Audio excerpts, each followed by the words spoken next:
Le cristal se brisa contre le marbre, avec un éclat sec qui résonna dans le grand salon de la demeure du bois. Étienne contempla les fragments éparpillés à ses pieds, reflet parfait de son humeur ce matin-là. Dehors, les vignes dorées de septembre s'étendaient à perte de vue sur les collines lyonnaises. Mais son regard ne s'attardait que sur l'imperfection qui venait de souiller son univers ordonné. « Monsieur ?» La voix douce de Clémence Morel s'éleva derrière lui, teintée d'une inquiétude familière. Elle se tenait dans l'embrasure de la porte, un plateau d'argent entre les mains, ses cheveux châtains tirés en un chignon strict qui ne parvenait pas à dissimuler entièrement la douceur de son visage. Étienne ne se retourna pas. À 35 ans, héritier de la plus prestigieuse vinicola de la région, il avait cultivé l'art de l'indifférence comme d'autres cultivent à la vigne. Ses épaules larges, moulées dans un costume anthracite parfaitement taillé, demeurèrent rigides. « Nettoyez-moi ce désordre », ordonna-t-il d'une voix glaciale, les mains crispées dans le dos. « Et prévenez Madame Delacroix que si elle continue à engager des domestiques aux mains tremblantes, elle devra chercher un nouvel emploi. » Clémence posa délicatement le plateau sur la console Louis XVI et s'agenouilla pour ramasser les débris. Ses gestes étaient précis, économe, empreint d'une grâce naturelle qu'aucune école n'aurait pu enseigner. Elle avait appris, au fil des années passées dans cette maison, à anticiper les colères de son maître, à naviguer autour de son orgueil comme un marin expérimenté contourne les récifs. « Le jeune Pierre est encore novice, monsieur, » murmura-t-elle sans lever les yeux. « Il apprendra. »« L'excellence ne s'apprend pas, mademoiselle Morel, » rétorqua Étienne en pivotant enfin vers elle. Elle se possède ou ne se possède pas. Leurs regards se croisèrent l'espace d'un instant.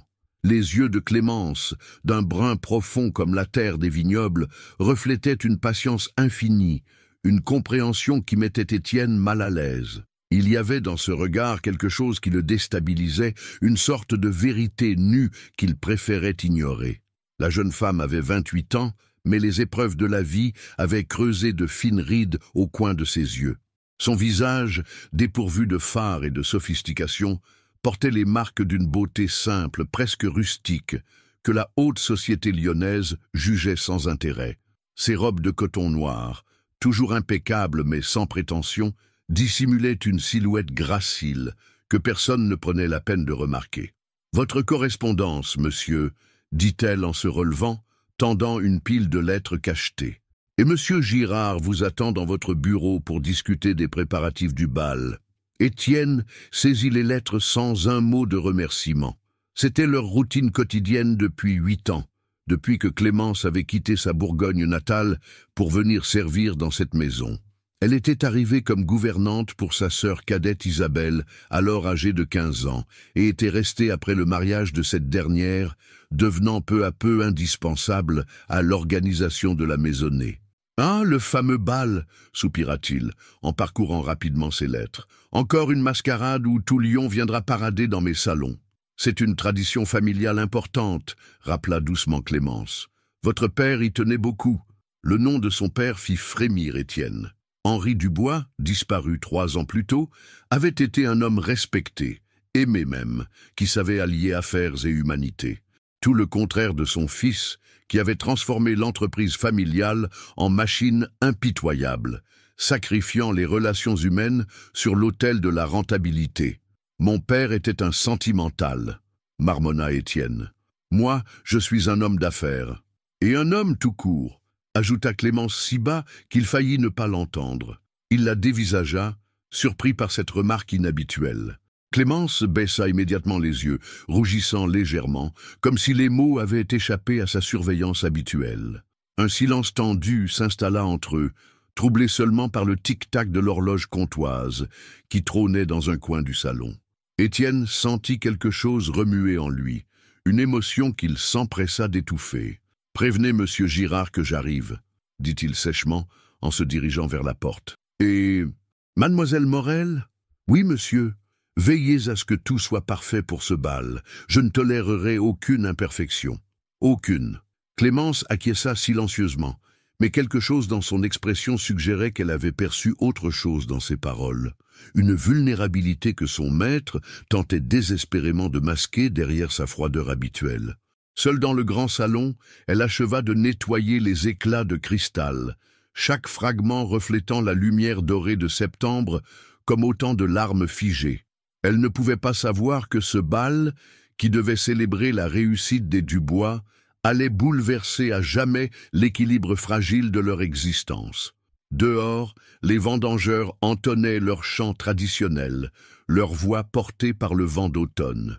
Mais dans la demeure silencieuse, seuls résonnaient les pas mesurés d'Étienne s'éloignant vers son bureau et le froissement discret de la robe de Clémence qui reprenait ses tâches quotidiennes, ignorant que le destin venait de poser sa première pierre sur l'échiquier de leur vie. Le bureau d'Étienne Dubois occupait l'aile est de la demeure, ses hautes fenêtres offrant une vue imprenable sur les vignobles qui s'étendaient jusqu'aux collines de Fourvière. Derrière un imposant bureau en acajou, héritage de 3 générations de vignerons, l'homme d'affaires écoutait d'une oreille distraite les explications de M. Girard, son organisateur d'événements attitré. « Nous avons confirmé la présence de 150 invités », énumérait Girard, un homme fluet aux tempes grisonnantes en consultant ses notes avec un soin méticuleux.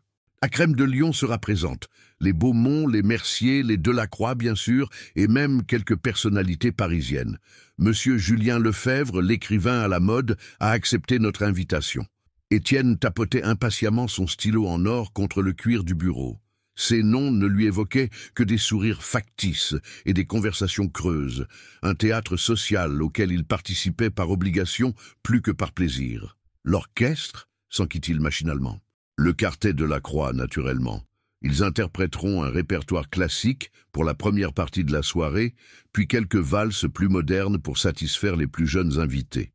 Et le menu? Girard se redressa, visiblement fier de ses arrangements.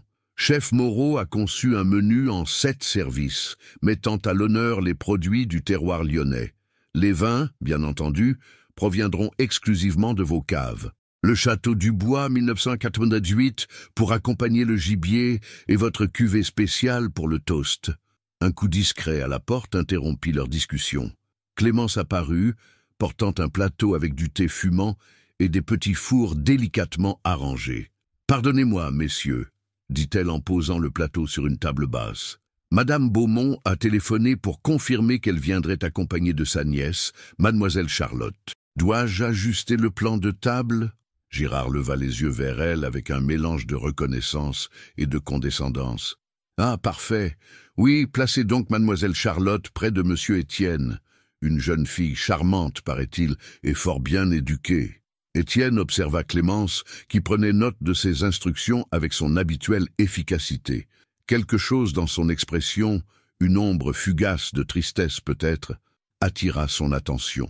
Mais avant qu'il puisse approfondir cette observation, elle s'éclipsa silencieusement, laissant derrière elle un parfum discret de lavande. « Excellent choix pour la table d'honneur », continua Girard, inconscient de l'interruption. « Mademoiselle Charlotte Beaumont représente exactement le type d'alliance que votre famille devrait considérer.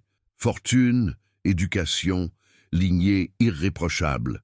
Je ne cherche pas d'alliance matrimoniale, » coupa sèchement Étienne. « Ce bal célèbre notre entreprise, pas mes affaires personnelles. » Girard eut un sourire entendu. « Bien sûr, monsieur, mais à votre âge, la société s'attend à ce que... » « La société peut bien penser ce qu'elle veut, » l'interrompit à nouveau Étienne, son ton devenant glacial. « Continuons avec les derniers détails. » Pendant ce temps, dans les offices, Clémence supervisait les préparatifs avec Madame Delacroix, la gouvernante en chef. L'effervescence régnait dans les cuisines où s'affairait une douzaine d'employés temporaires, tous concentrés sur leurs tâches. 50 couverts en cristal de baccarat, énumérait Madame Delacroix, une femme corpulente, au caractère bien trempé.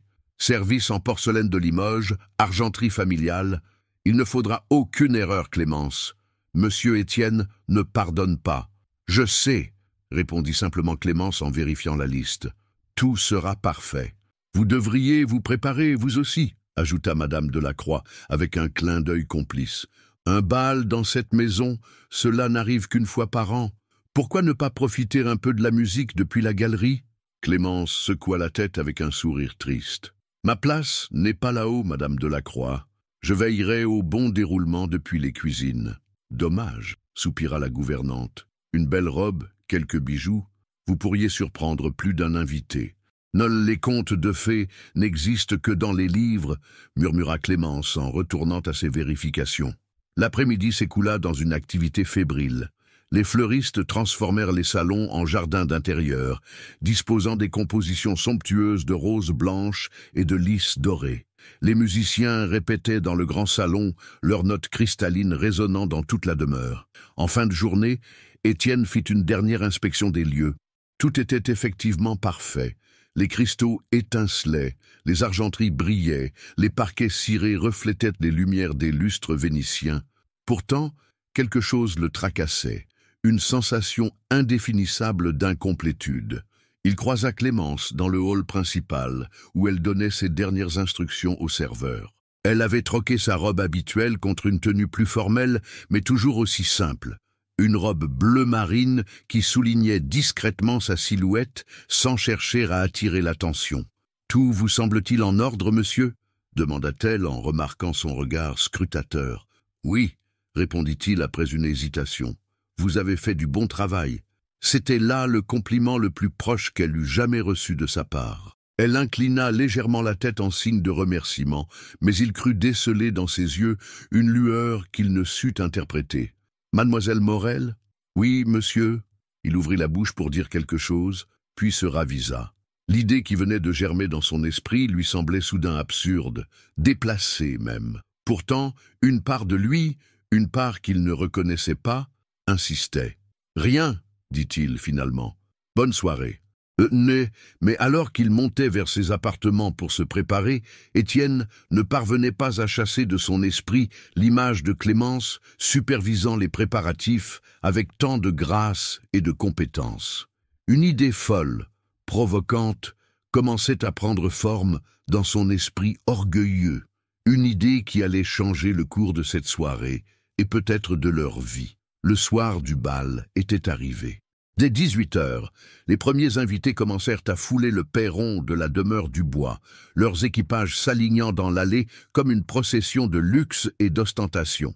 Étienne, impeccable dans son smoking noir, accueillait ses hôtes avec la courtoisie glacée qui le caractérisait, serrant des mains, échangeant des banalités polies, son sourire n'atteignant jamais ses yeux. « Mon cher Étienne !»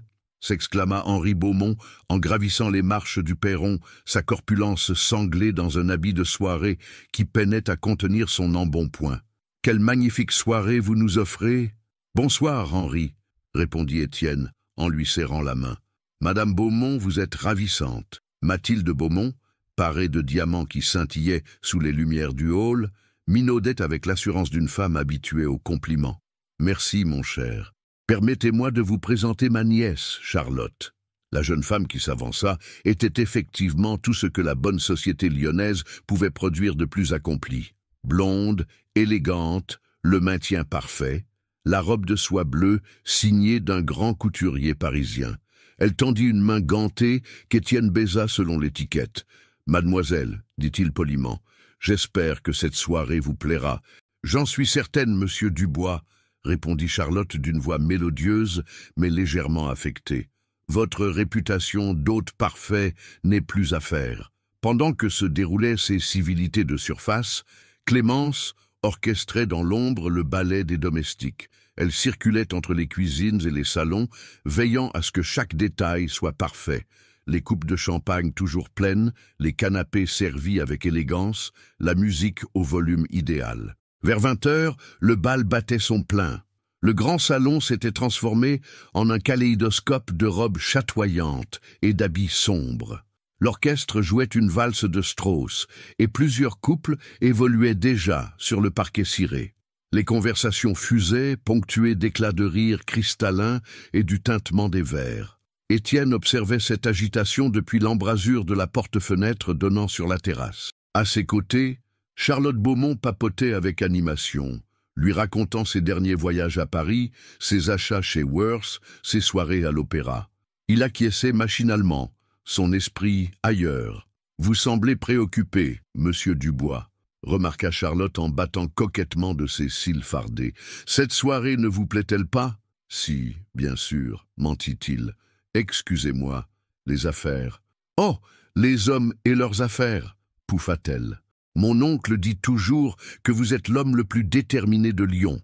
Il paraît que rien ne vous arrête quand vous avez une idée en tête. Ces mots résonnèrent étrangement dans l'esprit d'Étienne. Une idée en tête. Effectivement, depuis l'après-midi, une pensée saugrenue ne cessait de le hanter. Une idée qui prenait forme peu à peu, nourrie par son agacement croissant face à l'hypocrisie ambiante. Il aperçut Clémence qui traversait discrètement le salon, un plateau à la main. Plusieurs invités la saluèrent poliment au passage. Elle était connue dans la bonne société lyonnaise pour son dévouement à la famille Dubois. Mais personne ne s'attardait vraiment sur sa personne. « Pardonnez-moi un instant », dit-il soudain à Charlotte, laissant la jeune femme interdite. Il rattrapa Clémence près de l'office. « Mademoiselle Morel, un mot, s'il vous plaît. » Elle se retourna surprise. « Quelque chose ne va pas, monsieur ?» Étienne hésita. L'idée qui germait dans son esprit lui semblait à la fois brillante et parfaitement ridicule. Mais l'ennui profond que lui inspirait cette soirée, joint à une envie soudaine de bousculer les conventions, l'emportait sur sa raison. « Dites-moi, mademoiselle Morel, » commença-t-il lentement, « avez-vous déjà assisté à un bal ?»« Pardon ?» Elle le dévisagea avec incompréhension. « Un bal, monsieur ?»« Oui, un bal. » « Avez-vous déjà dansé, porté une robe de soirée, été courtisé par des gentilshommes ?» Clémence rougit violemment. « Monsieur, je ne comprends pas. Ma place n'est pas... »« Votre place, » l'interrompit-il, sa voix prenant une intonation étrange. « Votre place, ce soir, sera dans ce salon, parmi mes invités. » Le silence qui suivit fut assourdissant. Clémence le regardait comme s'il avait perdu l'esprit, et peut-être n'avait-elle pas tort. « Je vous demande pardon, » balbutia-t-elle. « Vous m'avez parfaitement entendu. Je veux que vous participiez à ce bal, en tant qu'invité. Mais monsieur, c'est impossible. Je ne peux pas... Mes vêtements, ma situation... » Étienne leva la main pour faire taire ses protestations. L'idée, maintenant pleinement formée, lui paraissait irrésistible. Que diraient tous ces bourgeois prétentieux en voyant sa gouvernante transformée en dame de la société? Quel délicieux scandale cela provoquerait-il? Ce n'est pas une suggestion, mademoiselle Morel, dit-il avec l'autorité qu'il employait dans ses affaires. C'est un ordre, vous avez 1 heure pour vous préparer. Trouvez une robe convenable, arrangez-vous et présentez-vous dans le salon. Monsieur, je vous en prie, 1 heure, mademoiselle Morel, pas 1 minute de plus. Ah, sur ces mots, il tourna les talons et regagna le salon, laissant Clémence pétrifiée dans le couloir, le plateau tremblant entre ses mains. Dans le grand salon, la fête continuait, insouciante du petit drame qui venait de se jouer dans l'ombre. Étienne reprit sa place auprès de Charlotte, un sourire énigmatique aux lèvres. Pour la première fois de la soirée, il se sentait parfaitement éveillé. « Tout va bien ?» s'enquit Charlotte, piquée par son absence. « Tout va parfaitement bien, » répondit-il, en levant sa coupe de champagne. « La soirée ne fait que commencer. » Clémence demeura immobile dans le couloir pendant de longues minutes, le choc de l'ordre d'Étienne la paralysant complètement. Autour d'elle, l'agitation du bal continuait, les rires des invités, les notes de l'orchestre, le tintement des verres se mélangeaient en une symphonie lointaine qui lui semblait soudain appartenir à un autre monde. « Mon Dieu, qu'est-ce qui lui prend ?» murmura-t-elle pour elle-même, les joues encore brûlantes d'humiliation. Madame Delacroix apparut au bout du couloir, portant un plateau de petits fours. En voyant l'expression bouleversée de Clémence, elle s'approcha avec inquiétude. « Ma pauvre enfant, que vous arrive-t-il? Vous êtes blanche comme un linge. » Madame Delacroix. Clémence déglutit péniblement. « Monsieur Dubois, il veut que je participe au bal, en tant qu'invité. » La gouvernante faillit lâcher son plateau. « Quoi? Mais enfin, c'est impossible. Il ne peut pas. »« Il peut tout, » répondit amèrement Clémence. « C'est un ordre. J'ai 1 heure pour me préparer. » Madame Delacroix posa son plateau sur une console et prit les mains tremblantes de Clémence dans les siennes. « Écoutez-moi, ma petite. Je ne sais pas ce qui passe par la tête de monsieur Étienne, mais vous n'êtes pas obligée d'obéir à une fantaisie si cruelle. Si je refuse, je perds ma place, répondit Clémence d'une voix blanche. Et vous savez comme moi que je n'ai nulle part où aller. Les deux femmes se regardèrent en silence, mesurant toute l'injustice de la situation. Puis, Madame Delacroix redressa les épaules avec détermination. Très bien. S'il faut que vous y alliez, vous y irez la tête haute. Venez.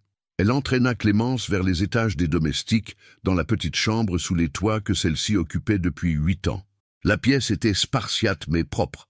Un lit étroit, une armoire de pain, une coiffeuse modeste avec un miroir terni. « Montrez-moi vos robes », ordonna Madame Delacroix en ouvrant l'armoire. « Mes robes ?» Clémence eut un rire sans joie. « Regardez vous-même. » L'armoire ne contenait que des vêtements pratiques. Robes de coton noir pour le service, tabliers immaculés, quelques effets de laine pour l'hiver. Rien qui puisse convenir à un bal de la haute société. « Oh, il faut trouver autre chose », marmonna Madame Delacroix. « Attendez, la malle du grenier. Quelle malle? Celle de Mademoiselle Isabelle. Quand elle s'est mariée, elle a laissé ses anciennes robes. Vous avez à peu près la même taille ?» Les deux femmes montèrent précipitamment au grenier poussiéreux. Dans un coin, sous des draps jaunis, se trouvait effectivement une grande malle en cuir. Madame Delacroix l'ouvrit avec vénération. « Regardez-moi ça », souffla-t-elle. Une douzaine de robes s'y trouvaient soigneusement pliées, vestige de la garde-robe d'Isabelle Dubois avant son mariage. Madame Delacroix en extirpa une robe de soie bleu nuit, simple mais élégante, au décolleté modeste et aux manches 3/4. « Celle-ci, dit-elle, en la tenant contre Clémence. Elle vous ira parfaitement. » De retour dans la chambre, Clémence se changea avec des gestes mécaniques. La robe, effectivement, lui allait comme un gant, épousant sa silhouette avec une grâce naturelle que ses vêtements habituels dissimulaient. Le tissu, d'une qualité exceptionnelle, caressait sa peau comme une seconde peau. « Maintenant, les cheveux », déclara Madame Delacroix en s'emparant d'une brosse. Elle libéra les cheveux châtains de Clémence de leur chignon sévère, les brossant jusqu'à ce qu'ils brillent à la lumière de la lampe. Puis, avec une habileté surprenante, elle les arrangea en un chignon bas, orné de quelques mèches ondulées qui encadraient le visage de la jeune femme. « Il nous faut des bijoux », murmura-t-elle, en fouillant dans un petit coffret. « Ah, ces perles que Mademoiselle Isabelle vous avait données pour votre anniversaire. » Clémence avait oublié ce cadeau, offert 3 ans plus tôt par la sœur d'Étienne lors d'un rare moment de générosité. Un simple collier de perles de culture et des boucles d'oreilles assorties, mais d'une discrète élégance. Quand Madame Delacroix eut terminé, elle fit reculer Clémence devant le petit miroir. Ce que vit la jeune femme la stupéfia. L'image qui lui faisait face n'était plus celle de la gouvernante effacée qu'elle avait toujours été. La robe révélait une silhouette gracieuse, les perles illuminaient son teint mat, et la nouvelle coiffure dégageait ses traits fins, révélant des pommettes hautes et des yeux d'un brun profond soudain magnifiés. « Mon Dieu !» murmura-t-elle. « Vous êtes belle, ma petite, » dit tendrement Madame Delacroix. « Vous l'avez toujours été. » Il suffisait de le montrer. Un coup sec à la porte les fit sursauter. La voix froide d'Étienne résonna derrière le battant. « Mademoiselle Morel, votre heure est écoulée. » Clémence ferma les yeux, rassemblant son courage. Quand elle les rouvrit, une détermination nouvelle brillait dans son regard. « J'arrive, monsieur, » répondit-elle d'une voix ferme. Elle descendit l'escalier de service d'un pas mesuré, Madame Delacroix sur ses talons. En bas, la silhouette d'Étienne se découpait dans la pénombre du couloir. Quand il se retourna, son expression changea imperceptiblement. Pour la première fois depuis qu'il la connaissait, Étienne Dubois regardait vraiment Clémence Morel. « Parfait !» dit-il d'une voix légèrement enrouée. « Maintenant, suivez-moi. » Les pas de Clémence résonnaient sur le parquet ciré du couloir principal comme un décompte inexorable. Chaque foulée la rapprochait du grand salon où l'attendait l'épreuve la plus humiliante de sa vie. Devant elle, Étienne marchait d'un pas assuré, mais elle percevait une tension inhabituelle dans sa démarche. La musique se faisait plus forte à mesure qu'ils approchaient. Une mazurka de Chopin s'élevait du salon, accompagnée par les rires et les conversations des invités. Clémence sentit sa gorge se serrer. Dans quelques instants, elle allait faire irruption dans ce monde qui lui était étranger, exposée aux regards curieux, aux murmures, aux jugements. Monsieur, dit-elle soudain, s'arrêtant à quelques mètres de l'entrée du salon, je vous en supplie, reconsidérez votre décision, ce que vous me demandez. Étienne se retourna. À la lueur des appliques murales, le visage de Clémence révélait une beauté troublante qu'il n'avait jamais remarquée. La soie bleue de sa robe captait la lumière, et les perles à son cou semblaient absorber l'éclat doré de ses yeux inquiets. « Il est trop tard pour reculer, » répondit-il, mais sa voix manquait de sa fermeté habituelle. « Vous êtes parfaite ainsi. Je ne suis qu'une gouvernante, monsieur. Ces gens vont me reconnaître, ils vont voir une dame accomplie. » L'interrompit-il avec une conviction qu'il ne ressentait qu'à moitié. « Faites-moi confiance. » Mais pour la première fois depuis qu'il avait conçu cette idée provocante, Étienne commençait à douter. Voir Clémence ainsi transformée éveillait en lui des sensations inattendues. Ce n'était plus la vengeance mesquine contre l'hypocrisie sociale qu'il avait initialement imaginée. C'était autre chose, quelque chose de plus complexe qu'il ne parvenait pas encore à nommer. « Prête ?» demanda-t-il en lui offrant son bras. Clémence hésita, puis posa délicatement sa main gantée sur son avant-bras. Le contact, même à travers le tissu, la fit frissonner. Ils franchirent ensemble le seuil du grand salon. L'effet fut immédiat. Les conversations proches s'interrompirent, les têtes se tournèrent, les regards convergèrent vers le couple qui venait d'apparaître. Un silence relatif s'installa, ponctué seulement par la musique de l'orchestre qui continuait, inconscient du petit séisme qui venait de se produire. Charlotte Beaumont, qui conversait près de la cheminée avec quelques jeunes gens, leva les yeux et fronça imperceptiblement les sourcils. Quelque chose dans cette femme au bras d'Étienne lui disait vaguement quelque chose, mais elle ne parvenait pas à replacer ce visage. Henri Beaumont, lui, reconnut immédiatement Clémence. Ses yeux s'écarquillèrent de stupeur, et il faillit renverser sa coupe de champagne. Que diable faisait la gouvernante des Dubois dans cette tenue au bras du maître de maison? « Mon Dieu !» murmura madame de Mercier à l'oreille de son voisin. « Qui est cette femme? Elle est saisissante. » « Une beauté mystérieuse, » répondit ce dernier, un banquier d'une cinquantaine d'années qui lorgnait Clémence avec un intérêt non dissimulé. « Dubois nous cache décidément bien des choses. » Étienne conduisit Clémence vers le centre du salon, savourant secrètement l'effet produit. Son plan fonctionnait à merveille. Il avait réussi à choquer ces bourgeois bien pensants, à ébranler leur certitude. Mais quelque chose d'inattendu se produisait également. Plus les regards admiratifs se portèrent sur Clémence, plus il ressentait une étrange irritation. « Étienne !» La voix claironnante de Henri Beaumont rompit le charme. L'homme corpulent s'approchait d'eux, sa curiosité l'emportant sur sa stupeur. « Vous ne nous présentez pas votre compagne ?»« Bien sûr !» répondit Étienne avec un sourire énigmatique. « Permettez-moi de vous présenter mademoiselle Clémence Morel. » Il marqua une pause délibérée, savourant le suspense. « Une amie, très chère !» Les murmures reprirent de plus belle. Clémence sentit ses joues s'empourprer, mais elle parvint à conserver sa dignité, inclinant gracieusement la tête devant Henri Beaumont, qui la dévisageait avec une curiosité dévorante. « Mademoiselle Morel !» répéta-t-il lentement. « Ce nom me dit quelque chose. »« Possible !» intervint Clémence d'une voix claire, trouvant enfin le courage de parler. « Ma famille possède des terres en Bourgogne. Peut-être avez-vous entendu parler des vignobles Morel ?»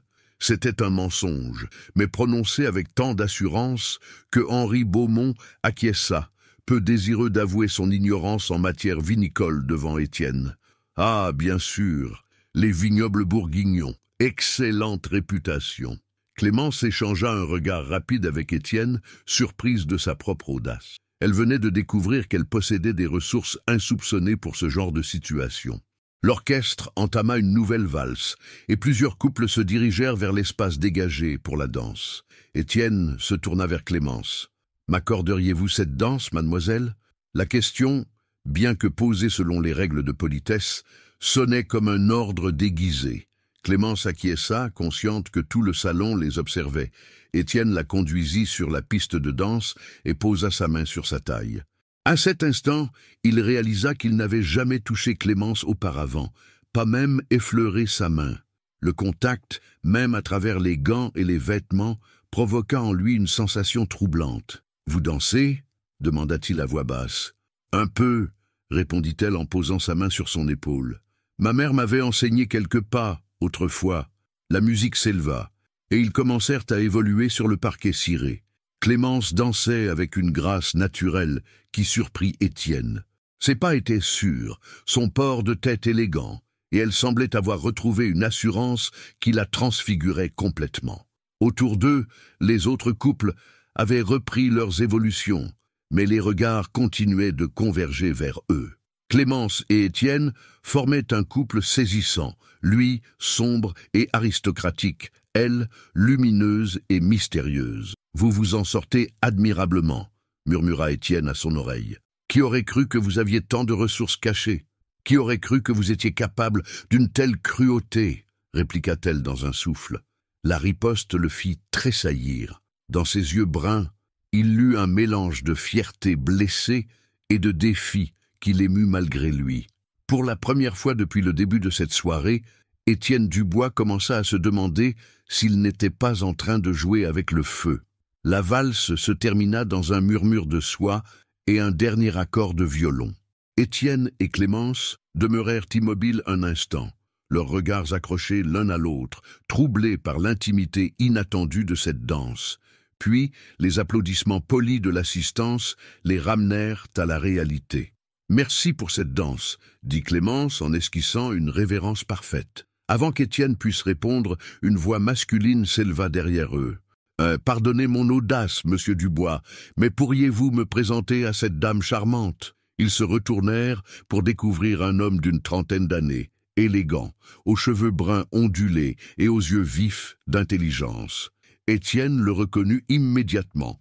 Julien Lefebvre, l'écrivain parisien dont Girard avait vanté la présence. « Monsieur Lefebvre », répondit Étienne avec une politesse glacée. « Mademoiselle Clémence Morel ». Julien s'inclina avec une grâce naturelle qui contrastait avec la raideur d'Étienne. « Mademoiselle, permettez-moi de vous dire que vous illuminez cette soirée de votre présence. » Clémence rougit légèrement mais sourit avec sincérité. « Vous êtes trop aimable, monsieur ?» Lefebvre. Julien Lefebvre. J'ai l'honneur d'exercer le métier d'écrivain quand l'inspiration daigne me visiter. Un écrivain, s'exclama Clémence avec un intérêt non fin. Comme c'est passionnant, quel genre d'ouvrage composez-vous? Étienne observa cet échange avec un agacement croissant. Il n'avait pas prévu que Clémence puisse susciter un intérêt authentique. Dans son esprit, elle devait provoquer des sourires condescendants, des chuchotements moqueurs, pas cette admiration évidente qu'il lisait dans les yeux de Lefebvre. « Principalement des romans », répondit l'écrivain, visiblement charmé par l'attention de Clémence. « J'explore les méandres de l'âme humaine, les passions cachées, les vérités que nous n'osons avouer. »« Quelle noble mission !» répondit Clémence avec sincérité. « La littérature révèle tant de choses sur notre nature profonde, n'est-ce pas ?» Julien écarquilla les yeux, surpris par la finesse de cette remarque. « Exactement. Vous saisissez parfaitement l'essence de mon travail. Puis-je espérer que vous m'accorderiez la prochaine danse ?» Clémence hésita, jetant un regard vers Étienne qui affichait un masque d'indifférence parfaite. « Naturellement, intervint ce dernier d'un ton sec. « Amusez-vous donc, mademoiselle Morel. » L'orchestre entama une mazurka entraînante et Julien offrit son bras à Clémence. Étienne les regarda s'éloigner, une sensation désagréable au creux de l'estomac. « Étienne !» Charlotte Beaumont apparut à ses côtés, le visage légèrement crispé. « Qui est exactement cette mademoiselle Morel? Elle me semble familière, mais je n'arrive pas à la situer. »« Une amie de la famille », répondit-il évasivement, sans quitter des yeux Clémence, qui évoluait avec grâce dans les bras de l'écrivain. « Une amie très proche, apparemment, » insista Charlotte avec une pointe d'acidité. « Elle danse divinement pour une inconnue. » Sur la piste, Clémence rayonnait littéralement. La conversation avec Julien l'avait mise en confiance, et elle découvrait avec étonnement qu'elle pouvait tenir tête intellectuellement à un homme de lettres parisien. Ces années de lecture solitaire dans la bibliothèque des Dubois portèrent leurs fruits. « Vous connaissez Balzac ?» demandait Julien en la faisant tournoyer. « Assez bien », répondit-elle en riant. « Le père Goriot m'a fait pleurer et Eugénie Grandet m'a révélé toute la petitesse de l'avarice. Remarquable. Une femme qui lit vraiment, et non pour parader dans les salons. Dites-moi, que pensez-vous de Flaubert? Leur conversation se poursuivit, de plus en plus animée. Autour d'eux, d'autres invités commençaient à prêter attention à cette mystérieuse demoiselle qui s'exprimait avec tant d'aisance et d'intelligence. Charles de Mercier, un industriel influent, attendait déjà son tour pour l'inviter à danser. Auguste Delacroix, banquier réputé, ajustait sa cravate en préparant sa propre approche. Même le vieux comte de Montclair, veuf depuis peu, observait Clémence avec un intérêt évident. Étienne voyait se former une véritable cour autour de sa gouvernante, et cette vision lui était insupportable. Ce n'était pas ce qu'il avait voulu. Il avait imaginé un scandale discret, quelques sourires en coin, pas cette séduction généralisée. Quand la mazurka s'acheva, Julien ramena Clémence vers le bord de la piste, mais Charles de Mercier les intercepta aussitôt. « Mademoiselle, m'accorderiez-vous l'honneur de la prochaine danse ?»« Avec plaisir », répondit Clémence, grisée par cette attention nouvelle. Étienne s'approcha d'un pas ferme. « Messieurs, permettez-moi de rappeler que mademoiselle Morel est sous ma protection ce soir. »« bien sûr, répondit Mercier avec un sourire entendu. « Nous ne faisons que rendre hommage à son charme naturel. »« Son charme, certes, marmonna Étienne entre ses dents. » Une polka commença et Clémence repartit sur la piste avec son nouveau cavalier. Cette fois, Étienne ne put supporter ce spectacle.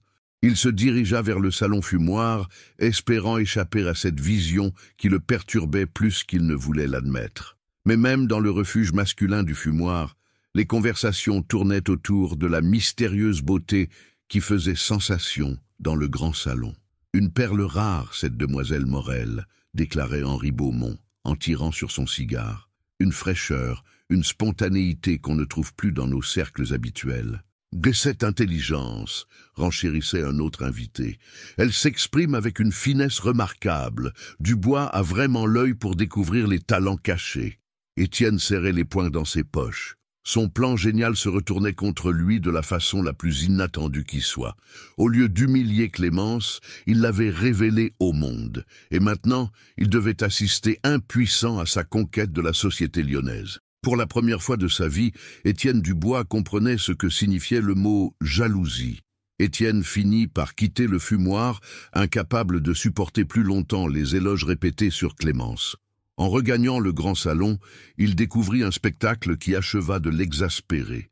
Sa gouvernante était au centre d'un cercle admiratif, conversant avec animation avec plusieurs invités de marque. Julien Lefebvre avait repris sa place auprès d'elle, mais il était maintenant accompagné du comte de Montclair, d'Auguste Delacroix, et même de Madame de Sévigny, l'une des dames les plus influentes de Lyon. Toutes ces personnalités écoutaient Clémence avec une attention respectueuse, visiblement charmée par ses propos. « Vous avez une vision si juste de l'art !» s'exclamait Madame de Sévigny. « Cette interprétation de la Dame aux camélias que vous venez de nous exposer révèle une sensibilité remarquable. »« Vous me flattez, madame, » répondit Clémence avec modestie. « Je ne fais qu'exprimer ce que l'œuvre me fait ressentir. » « Mais c'est exactement cela, le véritable esprit critique, » intervint Julien avec enthousiasme. « Mademoiselle Morel, vous devriez écrire. Vos observations sur la condition féminine dans la littérature contemporaine mériteraient d'être partagées. » Étienne s'approcha du groupe, la mâchoire crispée.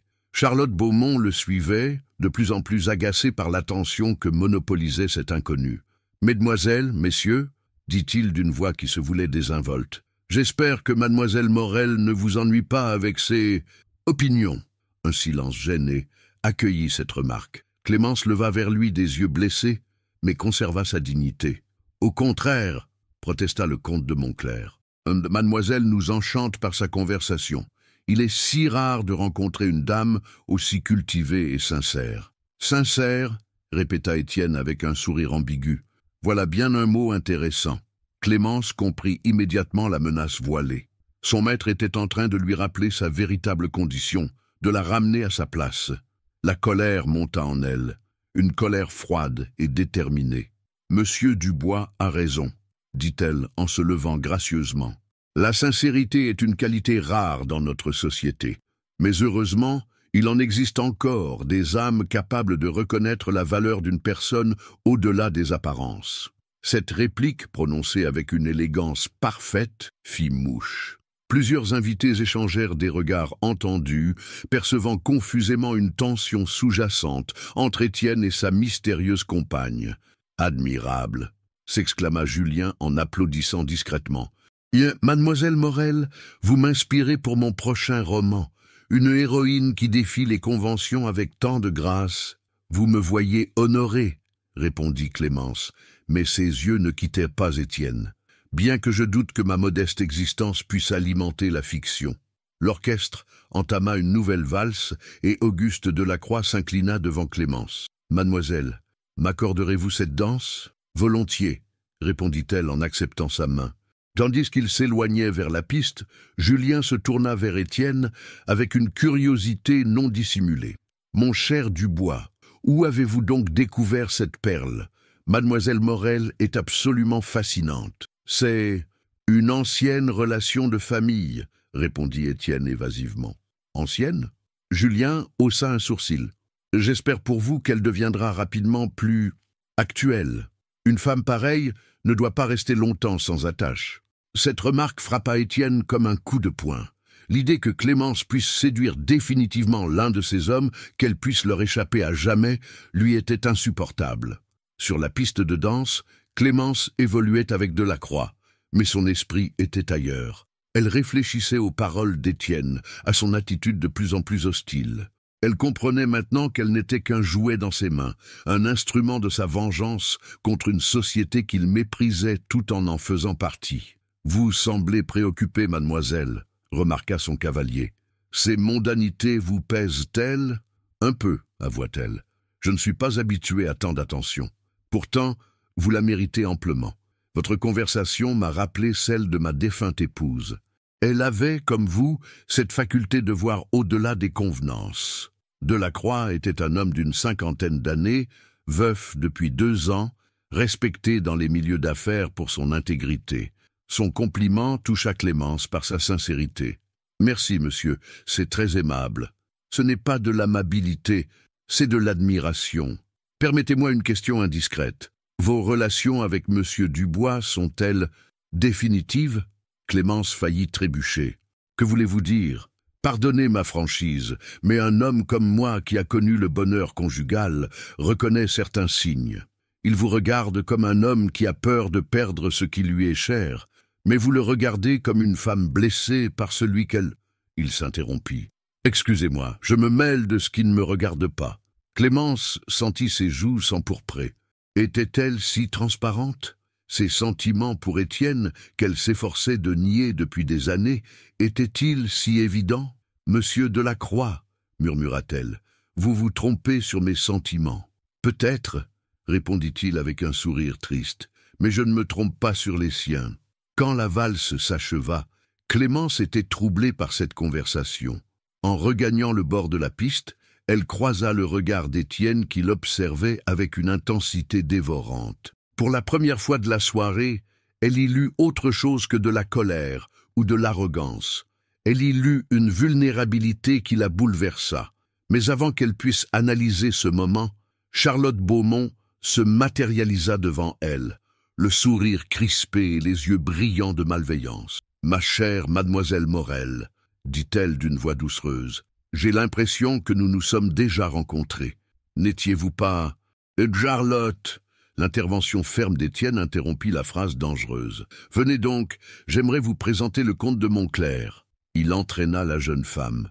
Mais Clémence avait compris. Charlotte l'avait reconnue, ou du moins soupçonnait sa véritable identité. Le château de cartes qu'était devenu cette soirée menaçait de s'effondrer d'un moment à l'autre. Et dans le regard que lui lança Étienne par-dessus l'épaule de Charlotte, elle lut une mise en garde qui ressemblait étrangement à de la protection. L'horloge du grand salon venait de sonner 11 heures quand l'incident se produisit. Clémence, épuisée par l'attention constante dont elle était l'objet, s'était réfugiée un instant près des porte-fenêtres donnant sur la terrasse. La fraîcheur nocturne lui apportait un répit bienvenu après la chaleur étouffante du salon bondé. Elle observait les couples qui continuaient à danser, les robes qui virevoltaient sous les lustres, ce monde brillant dans lequel elle évoluait depuis 3 heures, comme dans un rêve étrange. Un rêve qui se transformait peu à peu en cauchemar. « Mademoiselle Morel !» La voix perçante de Charlotte Beaumont la fit sursauter. La jeune femme s'approchait d'elle, accompagnée de sa tante et de 2 autres dames de la société lyonnaise. « Oh, quelle coïncidence de vous trouver ici !» Clémence sentit son sang se glacer dans ses veines. Le ton de Charlotte, faussement aimable, annonçait un danger imminent. « Mesdames, » répondit-elle en inclinant la tête avec toute la dignité qu'elle put rassembler, « figurez-vous, » continua Charlotte en s'adressant à ses compagnes, « que j'ai enfin replacé mademoiselle Morel. N'est-ce pas extraordinaire comme une robe peut transformer une personne ?» Madame Beaumont fronça les sourcils, ne comprenant pas où sa nièce voulait en venir. « Que veux-tu dire, ma chérie ?» Charlotte sourit avec une cruauté évidente. « Eh bien, tante Mathilde, mademoiselle Morel n'est autre que la gouvernante de monsieur Dubois. N'est-ce pas piquant ?» Le silence qui accueillit cette révélation fut assourdissant. Les dames dévisagèrent Clémence, avec des expressions qui passèrent rapidement de la surprise à la consternation, puis à une forme de dégoût social. « Une gouvernante ?» répéta madame de Sévigny, ses lorgnons tremblants d'indignation. « Dans nos salons? Mais enfin, c'est scandaleux !» Clémence se redressa, puisant dans ses dernières réserves de fierté. Elle ne dirait rien, ne nierait pas, ne s'abaisserait pas à mentir davantage. Qu'il sache donc qui elle était vraiment. « Parfaitement, mesdames, » dit-elle d'une voix claire qui porta dans une partie du salon. « Je suis effectivement gouvernante chez monsieur Dubois. » L'aveu provoqua un remous dans l'assistance. Les conversations s'interrompirent, les couples cessèrent de danser, tous les regards convergèrent vers ce petit groupe près des porte-fenêtres. « Mais alors, » balbutia madame Beaumont, « vous nous avez trompés. Cette histoire de vignoble bourguignon est peut-être un mensonge nécessaire, » reconnut Clémence, avec une dignité qui impressionna même ses détracteurs. « J'ai voulu préserver votre tranquillité et la mienne. » Julien Lefebvre fendit la foule et s'approcha du groupe, le visage grave. « Mesdames, je ne vois pas en quoi la profession de mademoiselle change quoi que ce soit à ses qualités. »« Monsieur Lefebvre, » s'exclama Charlotte, « vous ne pouvez pas soutenir cette mascarade ?»« Cette mascarade ?» Julien haussa la voix, attirant l'attention de tout le salon. « Mesdames, messieurs, permettez-moi de vous dire que j'ai rarement rencontré une personne aussi cultivée, aussi sincère, aussi authentique que mademoiselle Morel. Si sa condition sociale vous choque plus que votre propre superficialité, alors c'est vous qui devriez avoir honte. » Un murmure parcourut l'assistance. Auguste Delacroix s'approcha à son tour, suivi du comte de Montclerc. « Monsieur Lefebvre a parfaitement raison, » déclara le banquier. « En quoi le métier de mademoiselle diminue-t-il sa valeur en tant que personne ?»« Mais enfin, » protesta madame de Sévigny, « il y a des règles, des convenances. On ne mélange pas les classes sociales. » « Et pourquoi donc ?» lança une voix forte depuis l'entrée du salon. Tous se retournèrent pour voir Étienne qui s'avançait vers eux, le visage dur, les poings serrés. Il avait assisté à toute la scène depuis le seuil, et la colère qui l'habitait n'était plus dirigée contre Clémence, mais contre ces bourgeois mesquins qui l'humiliaient. « Étienne !» Charlotte se tourna vers lui avec un sourire triomphant. « Enfin vous voilà, expliquez-nous donc cette plaisanterie. »« Cette plaisanterie !» répéta-t-il en s'arrêtant devant Clémence. « Vous voulez que je vous explique ?» Il se tourna vers l'assemblée, dominant de sa haute taille la foule des invités qui s'étaient massés autour d'eux. « Mesdames et messieurs, permettez-moi de vous présenter mademoiselle Clémence Morel, gouvernante, certes, mais aussi la femme la plus honorable, la plus loyale, la plus intelligente qu'il m'ait été donné de rencontrer. » Un silence stupéfait accueillit cette déclaration inattendue. « Pendant 8 ans, » continua Étienne, sa voix portant dans tout le salon, « cette femme a servi ma famille avec un dévouement sans faille. Elle a élevé ma sœur, géré ma maison, supporté mes humeurs avec une patience que je ne méritais pas. Et ce soir, par pure vanité, par arrogance stupide, j'ai voulu faire d'elle un instrument de ma vengeance contre votre hypocrisie. » Clémence le regardait avec des yeux écarquillés, ne comprenant pas où il voulait en venir. « Mais voyez-vous le résultat ?» poursuivit-il. « En quelques heures, sans artifice, sans pédigré, sans fortune, elle vous a tous conquis par sa seule personnalité. Elle vous a prouvé que la vraie noblesse n'a rien à voir avec les titres ou l'argent.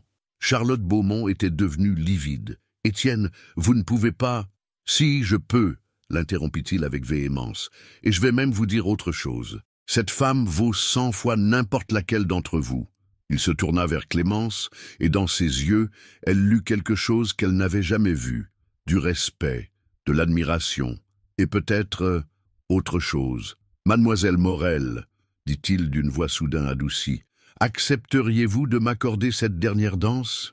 Clémence hésita. Tout son être lui criait de fuir, de quitter ce salon où elle venait de subir l'humiliation publique. Mais quelque chose dans le regard d'Étienne la retint. « D'accord, » murmura-t-elle.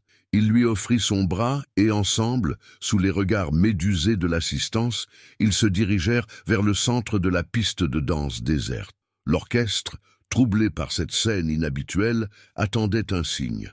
Étienne leva la main, et les musiciens entamèrent une valse lente, mélancolique.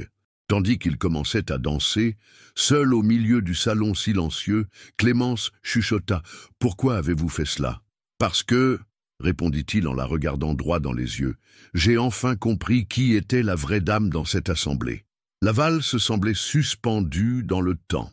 Étienne et Clémence évoluaient seuls sur le parquet ciré, leurs pas parfaitement synchronisés, malgré la tension qui régnait dans le salon. Autour d'eux, l'assistance observait ce spectacle inédit, avec un mélange de fascination et de scandale. Certains invités, gênés par la tournure des événements, avaient discrètement regagné les salons adjacents. D'autres, comme Julien Lefebvre et Auguste Delacroix, demeuraient immobiles, témoins silencieux de cette scène qui défiait toutes les conventions. « Vous réalisez ce que vous venez de faire ?» murmura Clémence, ses yeux bruns reflétant un mélange de reconnaissance et d'appréhension. « Non, parfaitement !» répondit Étienne en la faisant tournoyer avec une grâce qui contrastait avec la dureté habituelle de ses traits. « J'ai dit la vérité.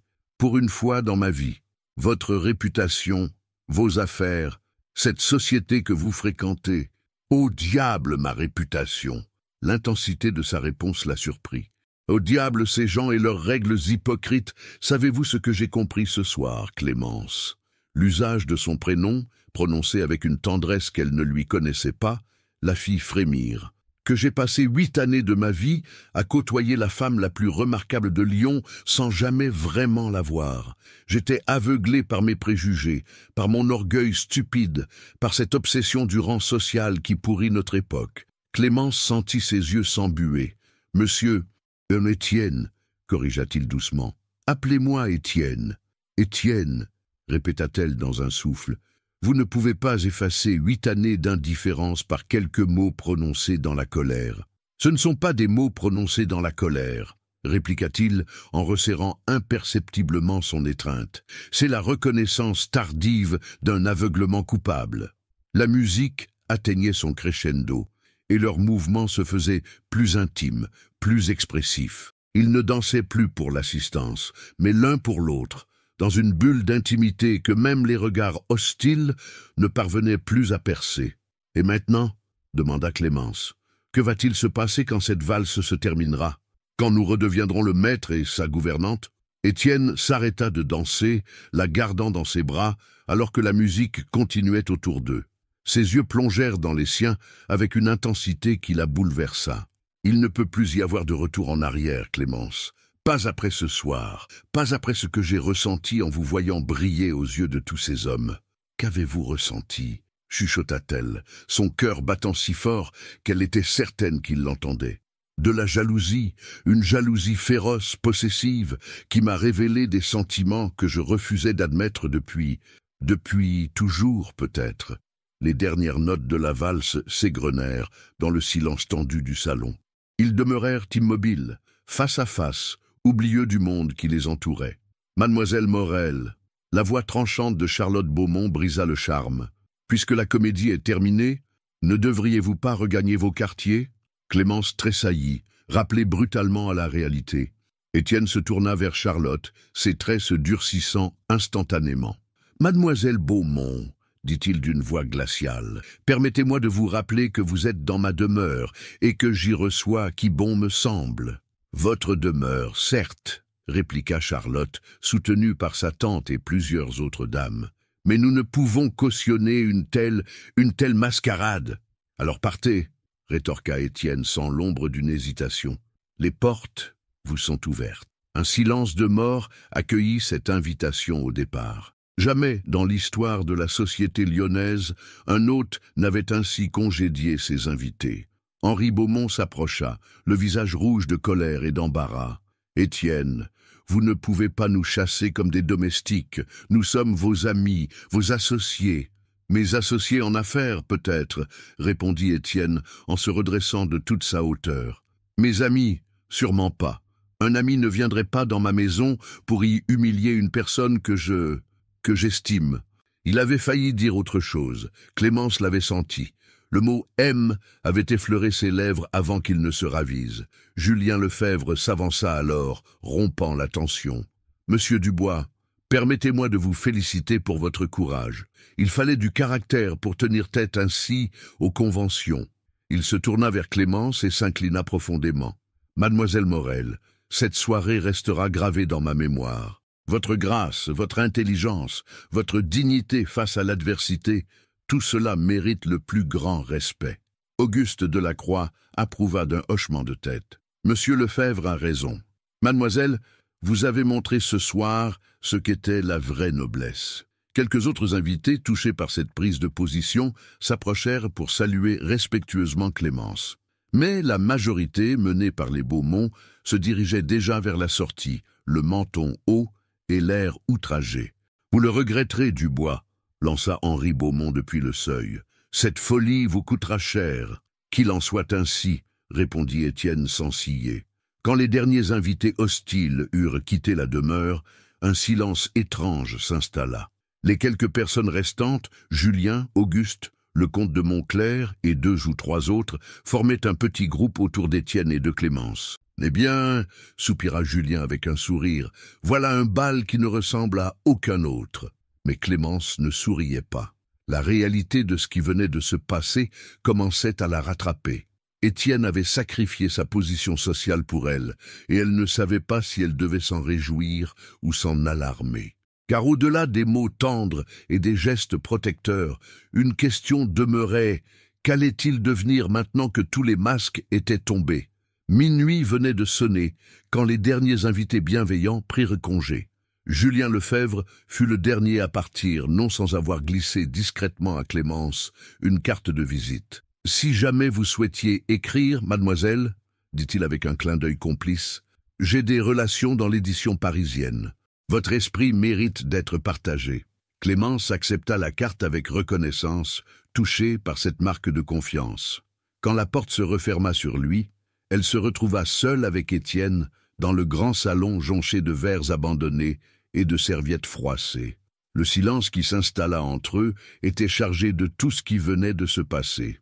Les lustres vénitiens éclairaient encore la pièce de leur éclat doré, mais l'atmosphère festive avait laissé place à une intimité troublante. « Eh bien, » dit finalement Étienne en desserrant sa cravate, « voilà un bal qui restera dans les annales de Lyon. » Clémence ôta délicatement ses gants, ses gestes lents révélant sa fatigue émotionnelle. « Vous avez conscience de ce que vous avez fait ? » ?»« Parfaitement. » Il s'approcha d'elle et elle put voir les traces de lassitude sur son visage. « J'ai dit publiquement ce que j'aurais dû vous dire depuis des années.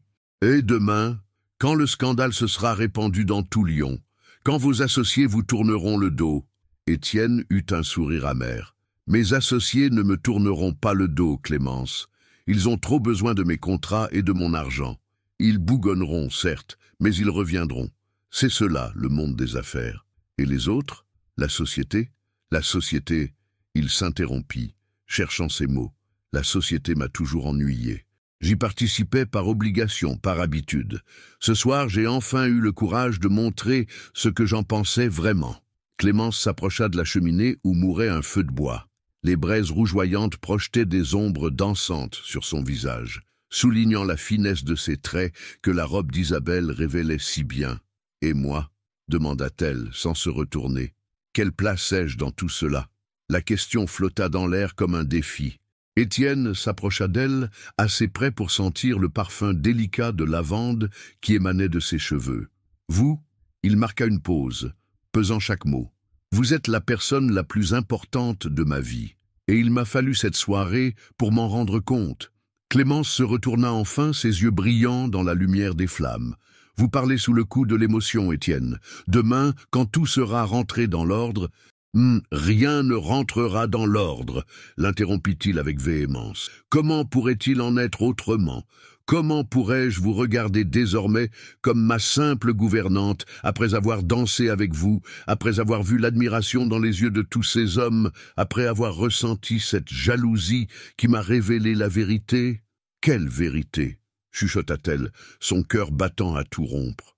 Il prit ses mains dans les siennes, ses grandes mains chaudes qui tremblaient légèrement. « Que je suis amoureux de vous, Clémence, désespérément, irrémédiablement amoureux. » Les mots résonnèrent dans le salon silencieux comme une confession arrachée du plus profond de son être. Clémence sentit ses jambes se dérober sous elle. « Non, » murmura-t-elle en secouant la tête, « vous ne pouvez pas, nous ne pouvons pas. » « Pourquoi ?»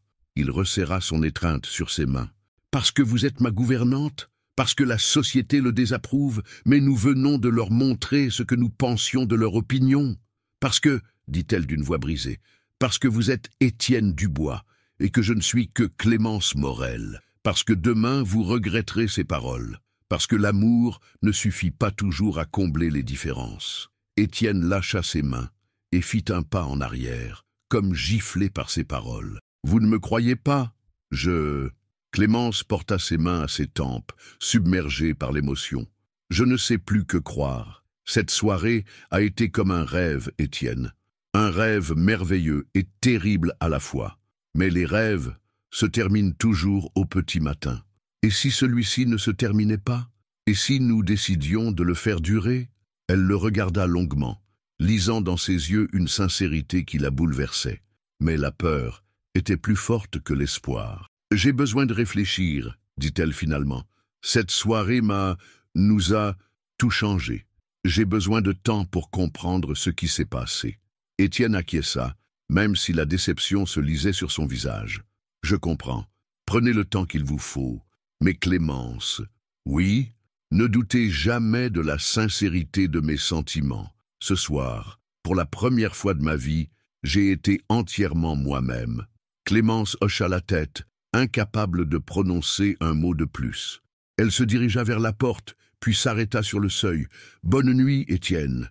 Bonne nuit, Clémence. » Elle disparut dans le couloir, laissant Étienne seul avec les vestiges de ce bal extraordinaire et le poids de ses révélations. Dehors, l'aube pointait déjà à l'horizon, annonçant un jour nouveau qui verrait naître des questions auxquelles ni l'un ni l'autre n'avait encore de réponse. Dans sa petite chambre sous les combles, Clémence s'assit sur son lit étroit, toujours vêtue de la robe de soie bleue. Elle tenait dans sa main la carte de visite de Julien Lefebvre, symbole d'un avenir possible qu'elle n'avait jamais osé imaginer. Pour la première fois de sa vie, Clémence Morel avait le choix, et c'était le plus terrifiant et le plus merveilleux des sentiments. Clémence se leva brusquement du fauteuil, forçant Étienne à reculer. Elle se dirigea vers la fenêtre, tournant le dos à cet homme qui venait de bouleverser sa vie une seconde fois en moins de 24 heures. « Non !» dit-elle d'une voix tremblante. « Non, Étienne, vous ne pouvez pas me faire cela. » « Vous faire quoi ?» Il se releva, décontenancé par sa réaction. « Vous demander en mariage ? Vous offrir mon amour ? M'offrir un rêve impossible. » Elle se retourna, et il put voir les larmes qui coulèrent sur ses joues. « Croyez-vous que je n'ai jamais rêvé de cette minute ? Croyez-vous que pendant toutes ces années, je n'ai jamais imaginé que vous pourriez me regarder autrement que comme une domestique ?» Étienne reçut ces mots comme un coup au cœur. « Clémence, vous éprouvez des sentiments pour moi. Des sentiments ?»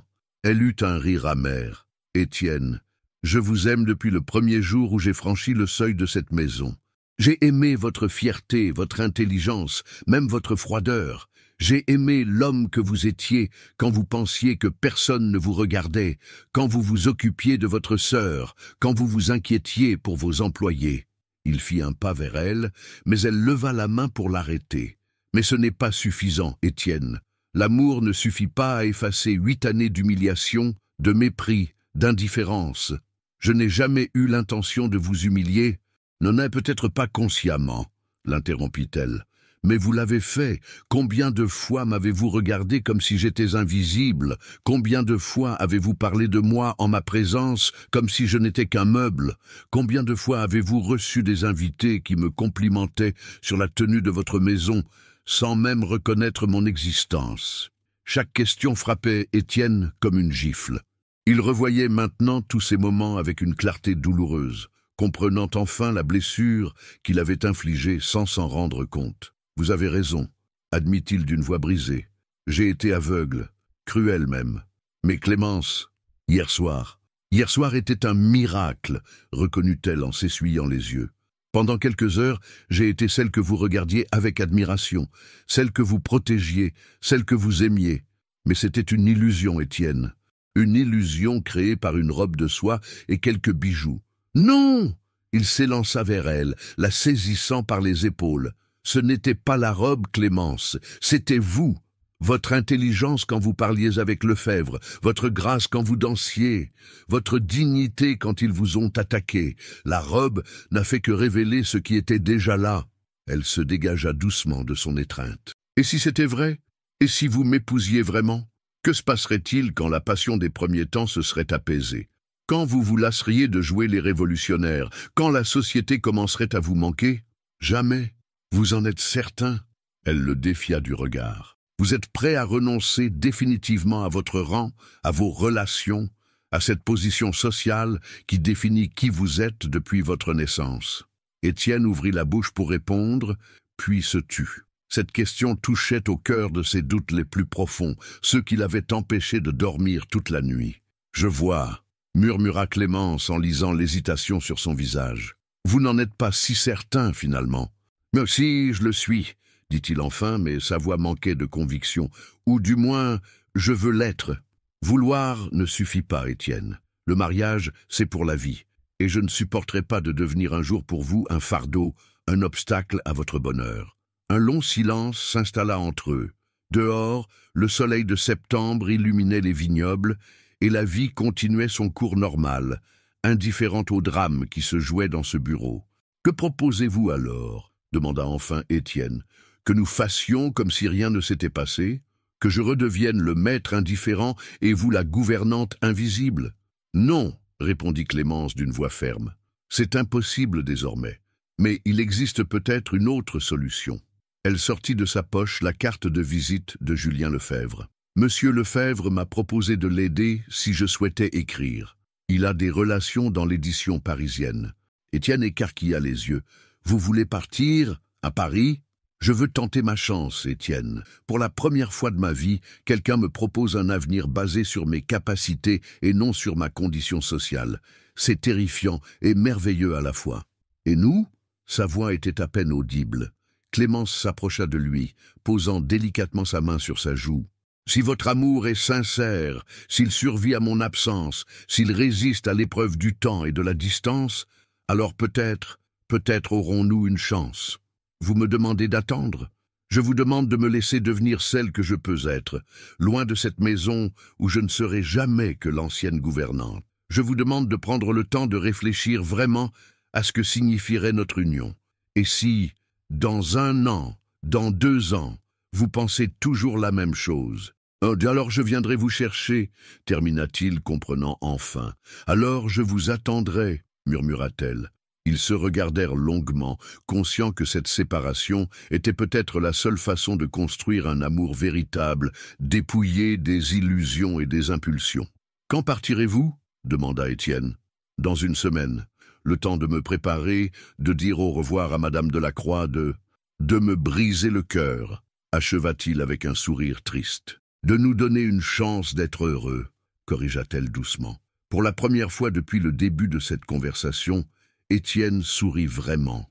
Un sourire empli de douleur, certes, mais aussi d'espoir. « Vous avez raison, » dit-il en prenant sa main pour la porter à ses lèvres. Comme toujours. 1 semaine s'écoula dans une atmosphère étrange, faite de tendresse retenue et de mélancolie anticipée. Étienne et Clémence se croisaient dans les couloirs de la demeure avec une politesse nouvelle, chargée de non-dits et d'émotions contenues. Ils ne se parlaient que lorsque nécessaire, mais leurs regards se cherchaient constamment, comme pour graver dans leur mémoire chaque détail de ces derniers moments. Clémence passait ses journées à préparer son départ, triant ses affaires, rédigeant des lettres de recommandation pour les domestiques, s'assurant que la transition se ferait en douceur. Madame Delacroix l'aidait en silence, les larmes aux yeux, comprenant que cette séparation était nécessaire, mais n'en souffrant pas moins. Étienne, de son côté, s'était plongé dans le travail avec une intensité fébrile. Il passait des heures dans son bureau, gérant les contrats, planifiant les vendanges, évitant soigneusement de penser au vide que laisserait le départ de Clémence. Le vendredi précédant son départ, prévu pour le lundi suivant, Julien Lefebvre vint rendre visite à Étienne. L'écrivain parisien avait tenu parole et apportait une lettre d'introduction pour un éditeur de ses amis, ainsi que l'adresse d'une pension respectable où Clémence pourrait loger. « Elle a un talent remarquable », assura-t-il à Étienne, tandis qu'il prenait le thé dans la bibliothèque. « Ces lettres révèlent une plume sûre et une sensibilité rare. Mon éditeur sera enchanté de la rencontrer. » Étienne acquiesça, luttant contre l'amertume qui montait en lui. Un autre homme organisait l'avenir de la femme qu'il aimait, et il ne pouvait s'en prendre qu'à lui-même. « Vous l'aimez vraiment, n'est-ce pas ?» observa Julien avec perspicacité. « Plus que ma propre vie, » répondit Étienne sans hésitation. « Alors pourquoi la laissez-vous partir ?» Étienne reposa sa tasse, fixant les flammes qui dansaient dans la cheminée. « Parce qu'elle a raison. Parce que l'amour véritable ne cherche pas à posséder, mais à libérer. Parce que si elle reste maintenant, elle me reprochera toujours de l'avoir empêchée de découvrir qui elle pouvait devenir. » Julien hocha la tête avec respect. « Vous êtes plus sage que je ne l'aurais cru. Peu d'hommes de votre condition auraient cette grandeur d'âme. »« Ce n'est pas de la grandeur d'âme, » corrigea Étienne amèrement. « C'est de l'égoïsme.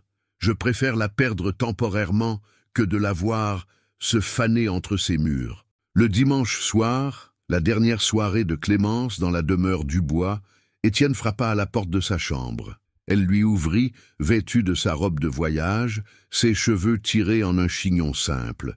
Ses affaires étaient empaquetées dans une petite malle en osier, tout ce qu'elle possédait au monde. « Je voulais vous donner ceci, » dit-il en lui tendant une enveloppe scellée. « N'ouvrez pas maintenant. Quand vous serez à Paris, quand vous vous sentirez seul ou découragé, alors seulement... » Elle prit l'enveloppe, ses doigts effleurant ceux d'Étienne. « Merci, » murmura-t-elle. « Et ceci, » ajouta-t-il en sortant un petit écrin de velours bleu, « les perles d'Isabelle. Elle aurait voulu que vous les gardiez. Étienne, je ne peux pas. Si, vous le pouvez. Elles vous vont si bien. » Il marqua une pause. « Et elles me donneront une raison supplémentaire de venir les récupérer. » Elle sourit à travers ses larmes, acceptant le bijou avec émotion. « J'ai quelque chose pour vous aussi, » dit-elle en se dirigeant vers sa coiffeuse. Elle en sortit un petit carnet relié de cuir rouge. « Mon journal. J'y ai écrit tout. Mes sentiments, mes espoirs, mes peines. Ces 8 années que j'ai passées ici. Peut-être comprendrez-vous mieux, en le lisant, pourquoi je dois partir. » Étienne prit le carnet comme s'il s'agissait d'un trésor inestimable. « Je le lirai, » promit-il, chaque mot. Ils se tenaient face à face dans la petite chambre, conscients que c'était peut-être leur dernier moment d'intimité. L'air était chargé de tout ce qu'ils n'osaient se dire. « Clémence !» commença Étienne d'une voix rauque. « Non !» l'interrompit-elle doucement. « N'ajoutons rien. Nous nous sommes tout dit. » Elle s'approcha de lui et pour la première fois posa ses lèvres sur les siennes. Un baiser doux, tendre, empli de promesses et d'adieux. Quand ils se séparèrent, ils avaient tous deux les larmes aux yeux. « Au revoir, Étienne !» chuchota-t-elle. « À bientôt, Clémence !» répondit-il avec une conviction qu'il ne ressentait qu'à moitié. Le lundi matin, Étienne regarda depuis sa fenêtre la carriole qui emportait Clémence vers la gare de Lyon. Elle ne se retourna pas, mais il savait qu'elle pleurait. Quand la voiture disparut au tournant de l'allée, il s'effondra dans son fauteuil et pour la première fois depuis la mort de son père, Étienne Dubois pleura.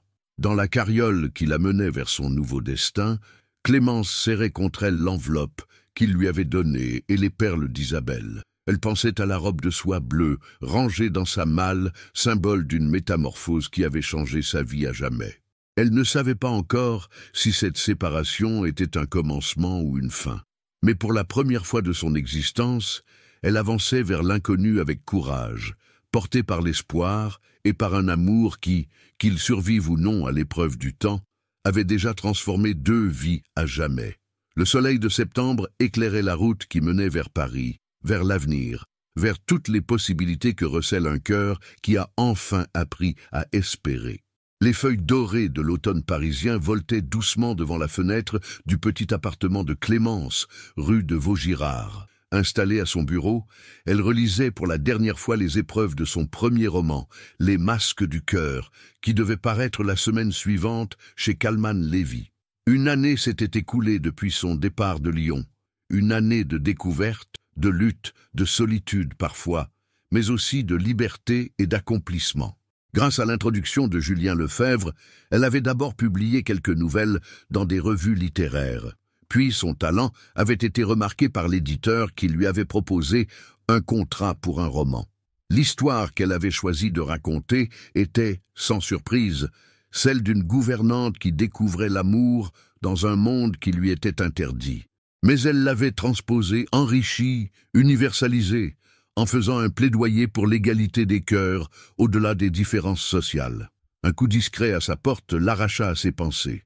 Sa logeuse, Madame Berthier, apparut avec un sourire complice. « Mademoiselle Clémence, vous avez de la visite, un monsieur très distingué qui prétend venir de Lyon. » Le cœur de Clémence manqua un battement. Elle n'avait reçu qu'une seule lettre d'Étienne en 1 an 3 mois après son départ, une missive brève mais chaleureuse dans laquelle il lui donnait des nouvelles de la maison et lui souhaitait du courage pour ses projets littéraires. « Faites-le monter, s'il vous plaît, » dit-elle en tentant de calmer les battements de son cœur. Elle se leva, lissa sa robe simple mais élégante, elle avait appris à s'habiller avec goût malgré ses moyens modestes, et attendit. Les pas dans l'escalier lui semblèrent une éternité. Étienne apparut dans l'embrasure de la porte, et Clémence eut un choc. Il avait changé. Son visage s'était adouci, ses traits s'étaient détendus, et ses yeux brillaient d'une sérénité qu'elle ne lui avait jamais vue. Il portait un costume simple, sans ostentation, et tenait à la main un bouquet de roses blanches. « Bonjour, Clémence, » dit-il d'une voix émue. « Bonjour, Étienne, » répondit-elle, troublée par l'émotion qui l'envahissait.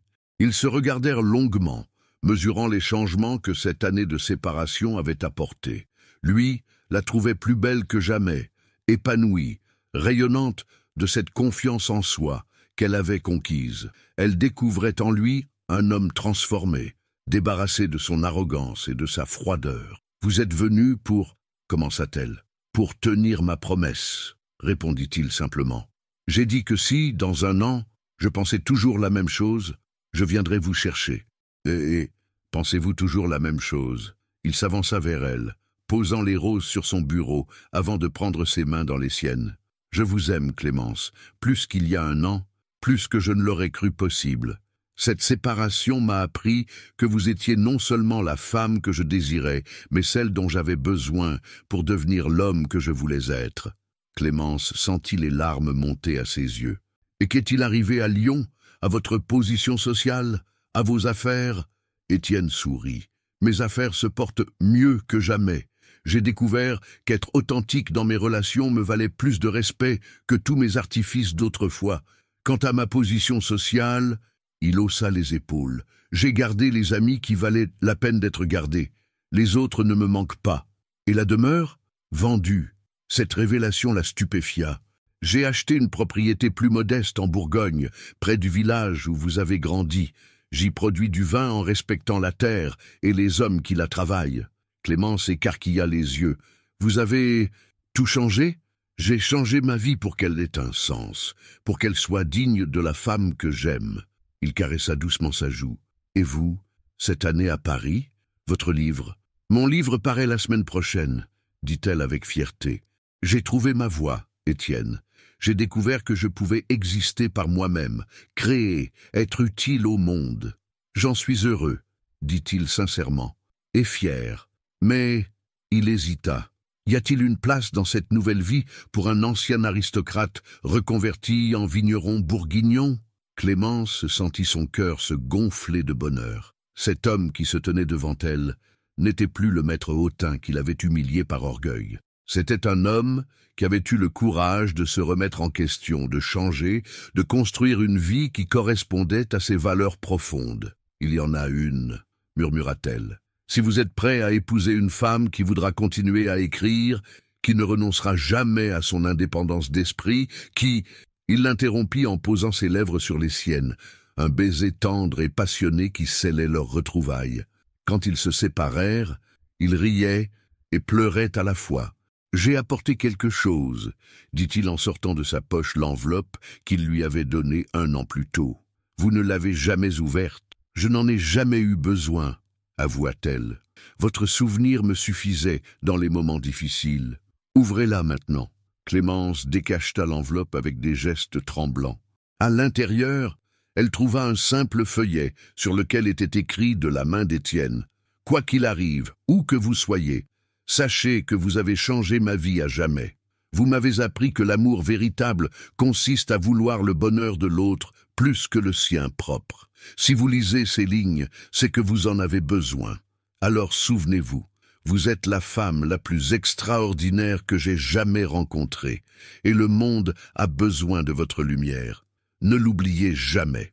Avec tout mon amour et... Oh, Étienne !» sanglota-t-elle en se jetant dans ses bras. 3 mois plus tard, ils se marièrent en novembre, dans la petite église du village bourguignon où Clémence avait grandi. Julien Lefebvre avait fait le voyage depuis Paris pour servir de témoin, ainsi qu'Auguste Delacroix qui était devenu un ami fidèle d'Étienne. Madame Delacroix pleurait de joie dans la première rangée, et même quelques anciens domestiques de la famille Dubois avaient tenu à assister à la cérémonie. Clémence portait une robe simple mais élégante, et les perles d'Isabelle brillaient à son cou. Étienne, dans un costume sobre, rayonnait de bonheur. Après la cérémonie, ils se promenèrent main dans la main le long de la Saône, comme Clémence l'avait imaginé dans ses rêves les plus fous. Le soleil couchant dorait les eaux calmes du fleuve, et l'avenir s'étendait devant eux, plein de promesses. « Avez-vous des regrets ?» demanda-t-elle en se serrant contre lui. « Un seul », répondit Étienne en l'embrassant tendrement. « Celui d'avoir mis si longtemps à ouvrir les yeux. Nous avions peut-être besoin de ce temps, » murmura Clémence, « pour apprendre qui nous étions vraiment. Et qui sommes-nous?